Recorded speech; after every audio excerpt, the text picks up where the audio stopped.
தப்பிச்சிட்டாளா? ஐயோ, இப்ப நான் என்ன பண்றது? ஏய், நீ தானே அவளுக்கு திட்டம் போட்டு கொடுத்த. இதெல்லாம் உன் ஐடியா தானே? சொல்லுடி. ஏன் மேல நம்பிக்கை இல்லாம தான் நீ சித்ராவை ரெடி பண்றேன்னு சொல்லி கூட்டிட்டு வந்த. அப்புறம் ஏன் மேல பழி போடுற? ஆஹா, அதெல்லாம் தெரியாது.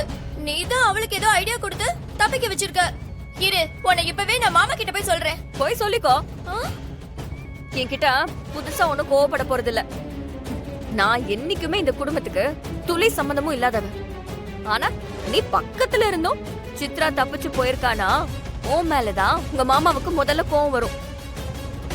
வருங்கால மருமகன்னு நினைச்சவரு இனிமே நீ இந்த வீட்டுக்குள்ள இருக்கணுமா வேண்டாமான்னு யோசிச்சாலும் யோசிப்பாரு. ஏய், நான் போனா பயமுறுத்திட்டு இருக்கேன். இன்றே டவுன்லோட் செய்து உங்கள் ஃபேவரட் ஷோக்களை என்ஜாய் பண்ணுங்க.